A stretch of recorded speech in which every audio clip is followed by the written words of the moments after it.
श्री स्वामी समर्थ. कशा आहात तुम्ही? आशा व्यक्त करतो स्वस्त असाल, मस्त असाल आणि स्वामींच्या सेवेमध्ये तल्लीन असाल. बघा, बरेचदा काय होते, लग्न जुळतच नाही. वर येतात, पाहून जातात, म्हणजे मुलगा मुलीला पाहते, मुलगी मुलाला पाहते, सगळं काही करते, पण लग्न जमतच नाही. पाहुणे येतात आणि तसेच रिकाम्या हाताने निघून जातात. मग अशा वेळेला आई वडील पण त्रस्त होतात की काय करायला पाहिजे, नेमकं कंटाळून जातात. तर मग अशा वेळेला आपण काय करायला पाहिजे, जेणेकरून चांगला वर किंवा चांगली वधू आपल्याला मिळावी, याकरिता आपल्याला एक मंत्राचा जप करायचा आहे. तो मंत्र डिस्क्रिप्शनमध्ये तुम्हाला देणार आहे. तो मंत्राचा जप तुम्ही रोज 6 माळी करायचा. कारण बघा, लग्नाचा प्रश्न म्हटला तर सगळ्यात मोठा आपला आजच्या काळात जर म्हटलं तर लग्नाचा प्रश्न आहे, सगळ्यांना माहिती आहे आणि मुलांसाठी ते खास करून आहे. तर मग 6 माळी तरी तुम्हाला त्या मंत्राचा जप करायचाच आहे आणि तो अतिशय सुंदर आणि प्रभावफुल म्हणजे प्रभावशाली मंत्र आहे, म्हणायला काही हरकत नाहीये.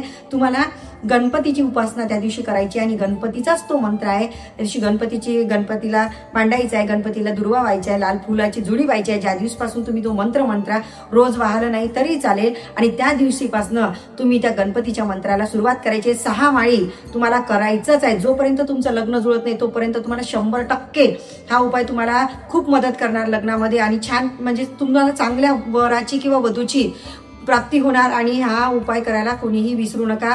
आणि जर माझे व्हिडिओज आवडत असेल, लाईक करा, शेअर करा आणि श्री स्वामी समर्थ कमेंट बॉक्समध्ये लिहायला विसरू नका. श्री स्वामी समर्थ.